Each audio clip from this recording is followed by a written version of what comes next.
Salut tout le monde, c'est Nico de Sneakers Conversation. C'est lundi, c'est la déboîte et cette semaine, on passe au crible la Jordan 7 Pata.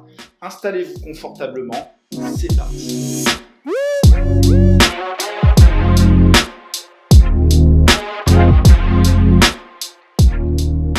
C'est la première fois que Jordan collabore avec une marque européenne et c'est donc le shop Pata qui s'y est collé. Les deux fondateurs sont fans absolus de la Jordan 7 et donc c'est naturellement qu'ils sont orientés vers ce modèle plutôt que de choisir les traditionnels Jordan 1, 3, 4, 5 voire même 6.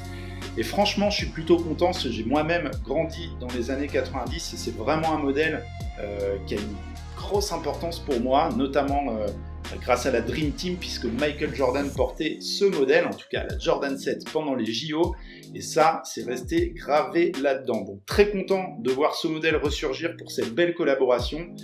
La Jordan 7 Pata, on voit un coloris autour des marrons beige avec des touches de rouge. Donc toute la partie maintien, en fait, les empiècements de maintien sont en marron foncé. C'est du luxe, c'est très doux, c'est plutôt cool. Et le side panel, la toe box, idem à l'intérieur. Le side panel, niveau de la cheville, un beige très clair qui vient vraiment faire la différence avec le marron foncé, c'est plutôt cool.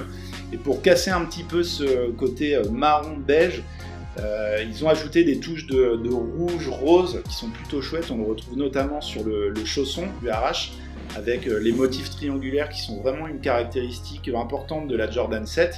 On les retrouve également sous la semelle ici avec la même couleur rouge et également au talon autour du numéro 23, donc le numéro du GOAT. Je ne vous parle pas évidemment de LeBron James. Donc un beau choix de couleurs et de matériaux, c'est plutôt chouette. Petite caractéristique de la Jordan 7, c'est le premier modèle de la collection sur lequel il y a zéro branding Nike.